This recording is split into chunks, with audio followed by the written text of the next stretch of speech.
Hello everyone, welcome back to the channel.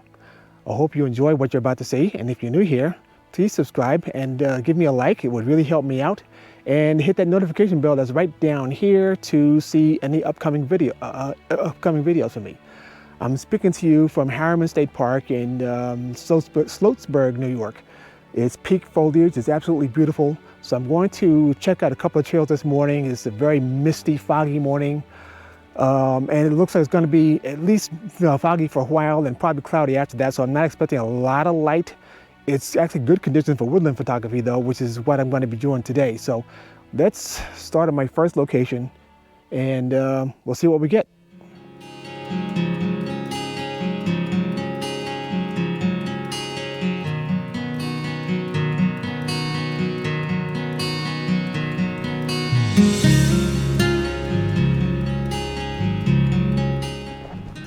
As I'm walking along, I'm always trying to find something downhill because with a high sky,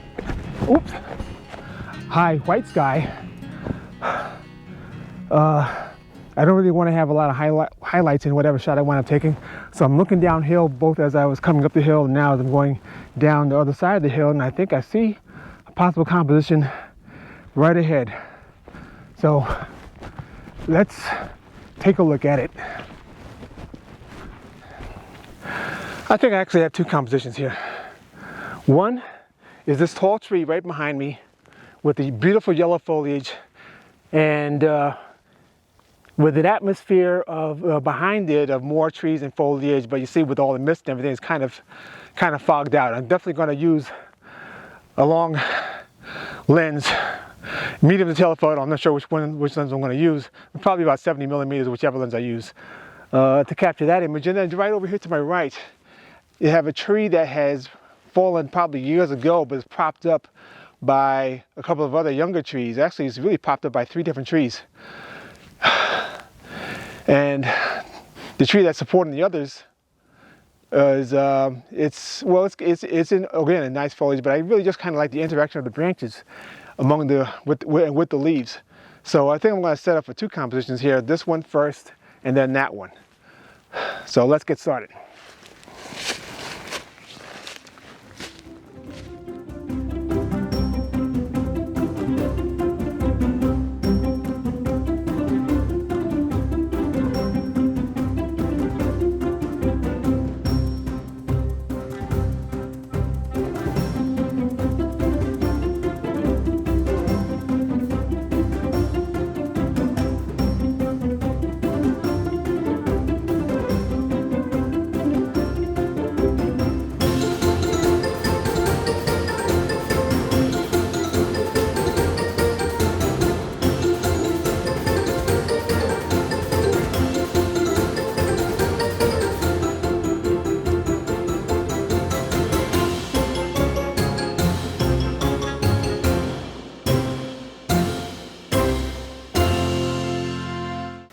So I initially set up with my 24-70 lens, decided it wasn't quite long enough because I'm still catching some sky, and I don't really want the white highlights in the shot. So I swapped it out for the 70-200, and I'm zoomed out to about 105 millimeters. You'll see the exact exposure when I post the image, but I think it's going to be pretty good. Again, I have the 2 trees that are lined up, framing. Well, one having a lot of yellow foliage and the other one now not really having that much, but in the gap between there's a lot of visible foliage downhill from the opposing slope. So I'm going to take this shot first, and then I'm going to set up the shot that I mentioned with the tree that's falling against the 2 others. All right, so first image number 1, let me put on my 2 meter, let me see, I got to check and see what my meter, okay, good thing I checked. All right, so 2-second timer.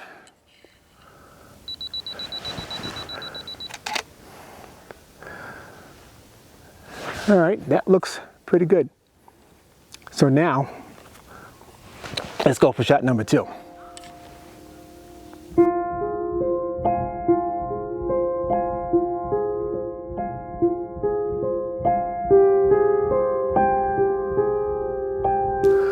Well, boys and girls, here's a lesson for you. don't get too wedded to your initial shot, because as I was setting up for the photo I was talking about earlier with the tree that had fallen against another one, I looked to my right and I see a much better composition. So I moved my setup to look at what is basically the top of a tree that had snapped in the middle, and the branches are now hanging down. Those branches are dead, but behind those branches is golden foliage from some other trees beyond. So basically I have an abstract pattern of dark lines against yellow leaves with some green and a little bit of red and orange mixed in there too. So really there's a lot of stuff going on, but what I really like is the graphic structure formed by the branches. So I'm using a vertical composition. I may crop this to a square, but I'm shooting it as a vertical. My settings right now are ISO 400. I could probably bring that down to ISO 100, but right now I've got ISO 400 f11 at 1/8 of a second. So I'm going to take this one and I'm going to reset to ISO 100 and see, which will probably give me a better image, especially since there's absolutely no wind, nothing moving. In fact, let me just do that right now. I'm going to change my ISO to 100. Slow my shutter speed down to 0.8 seconds.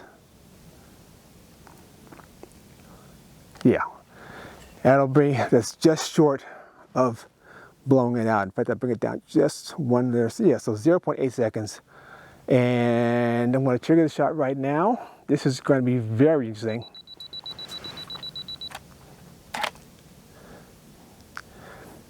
Yeah, I think I chose wisely with this second composition, but you'll be the judge.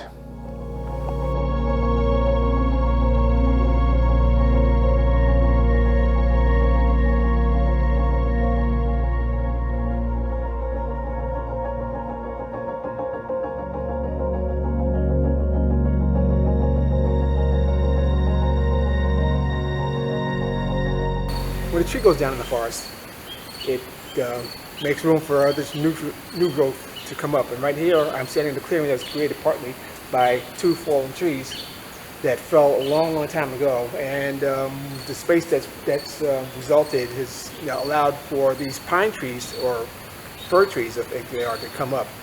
And as well as some other trees which are behind me here. They all need light, and there wouldn't be light in this space right here if these two trees hadn't gone down. Actually, trees go down a lot here because even though what you see looks like a thick forest, the soil is actually rather thin.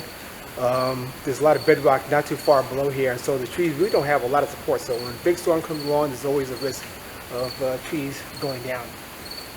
And that has happened, obviously, over the years. So I've got on the 5D Mark IV, my 16 to 35 mounted. I'm going to show you my setup and composition, what I plan to do here.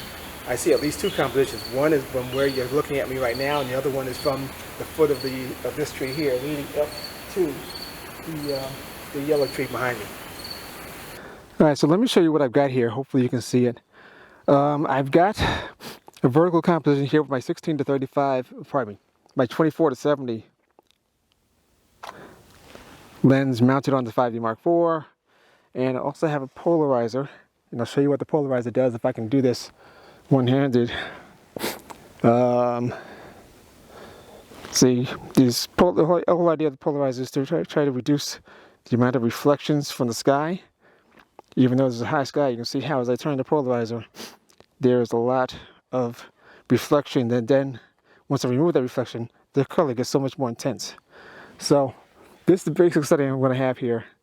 Is I'm going to take actually a focus stack, starting first on the foremost trees, then the midground, then background, probably maybe 3 or 4 shots. Got ISO 100, f10, and 0.3 seconds. And then I'm going to move to another position and take a similar shot. So this will probably be near the end of the video, but let's get these shots in the bag first before I close out. And you'll see what I get right after this.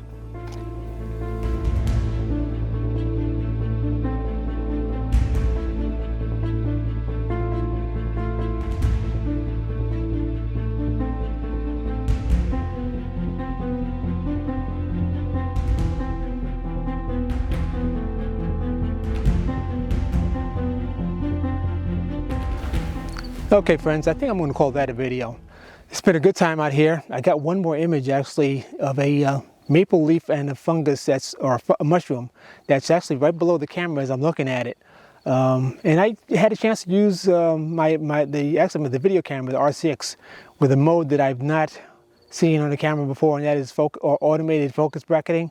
So basically I set it up to say 50 bracketed shots at about, I believe, f11. I forget what the shutter speed was, but you know, and basically you started at the nearest focus point, set the auto timer, and then it goes off until basically infinity, or until the number of shots that you've selected. So I'll be interested to see how that comes out, because from this distance it would be hard to get it sharp from front to back without focus stacking, and I'm not sure how many images it would take, but if I got like a couple of dozen, basically, that'll probably be fine.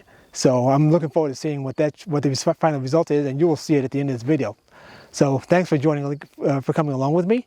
Again, if you've got a chance to shoot some autumn foliage, do that. In fact, a couple of days ago, I was at another park, actually a lighthouse museum in Long Island, and while the lighthouse actually wasn't particularly photogenic, I got a landscape scene of a red tree surrounded by golden foliage and a couple of moss-covered, lichen-covered tree trunks. That's probably my favorite shot of the year so far.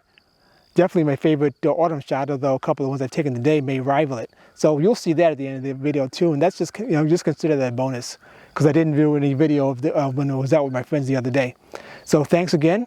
If you're new to this channel, please, hope you liked it, and if so, please subscribe and hit that notification bell down there and give me a like, all of which will really help me out. Appreciate it, and I'll see you all next time. Bye.